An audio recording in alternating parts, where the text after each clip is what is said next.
Hi, thanks for joining me for day 31 of the Wonder Wife Workshop. I'm Nikki Friedman, and we've been speaking a lot about the importance of a husband and wife really being on the same page with one another in terms of not arguing in front of their children. So I know that that's easier said than done. So I want to look together at a little story to demonstrate how this could play out. So let's say there's a husband and wife, we can call them Charlie and Samantha.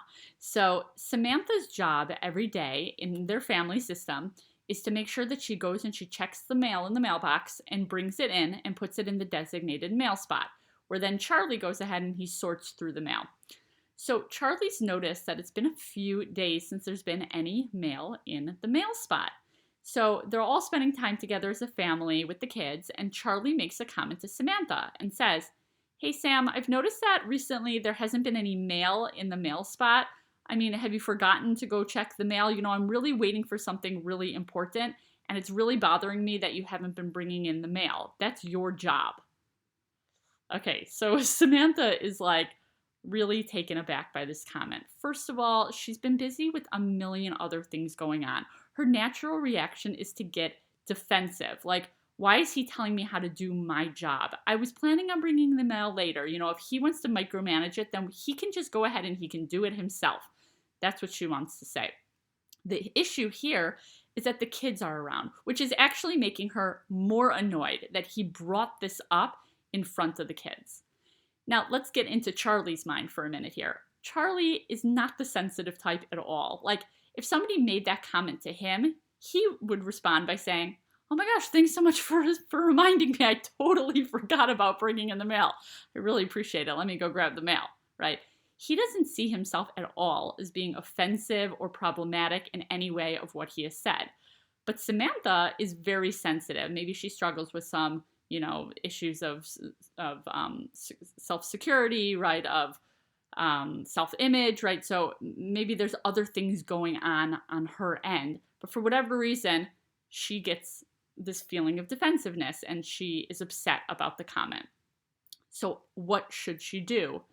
So let's take a look at Dr. Mayer Wickler's advice. So he recommends that couples spend every day a designated agreed upon time of 10 minutes together, not longer than 10 minutes where it can get into a whole heated long discussion, but a 10-minute check-in with one another. And it could be like a midday check-in. It could be at the end of the day to kind of wind things down at the end of the day after the kids maybe go to sleep, where the couple has this time to share with one another things that went on during the day, maybe reminders for one another, things that they need to process together as a couple.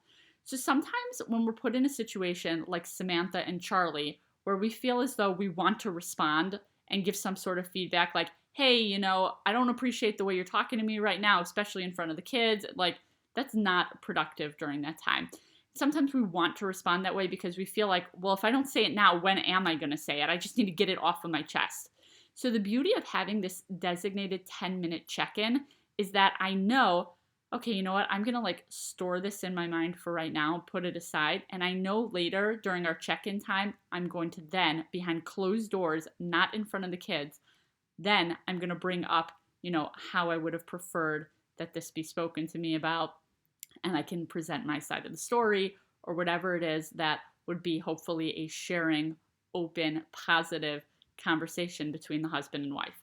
So that's the first thing. The second thing is sometimes, let's say, Charlie is making this comment and he doesn't even realize at all that he's really out of line. And Samantha sees this in her mind as being really inappropriate to say in front of the kids. So sometimes a husband and wife could have a completely different concept of what's considered, critical statements, criticism types of statements in front of children and appropriate and what could be non-appropriate, right? Depending on the way they were raised, depending on the different cultural, biases. So another recommendation that Dr. Wickler has is that the couple establishes beforehand some type of a signal or code to one another that basically means, I don't like the way that this tone is being presented right now. Let's talk about this later, without actually saying that in front of the kids. So it could be something like Charlie makes that comment, and instead of Samantha, snapping back at him, she says something like, oh, remind me to tell you later about this phone call that I got today. And they've established with one another beforehand, privately, that when one of them makes that comment, it means, I don't like the way that you're speaking to me right now.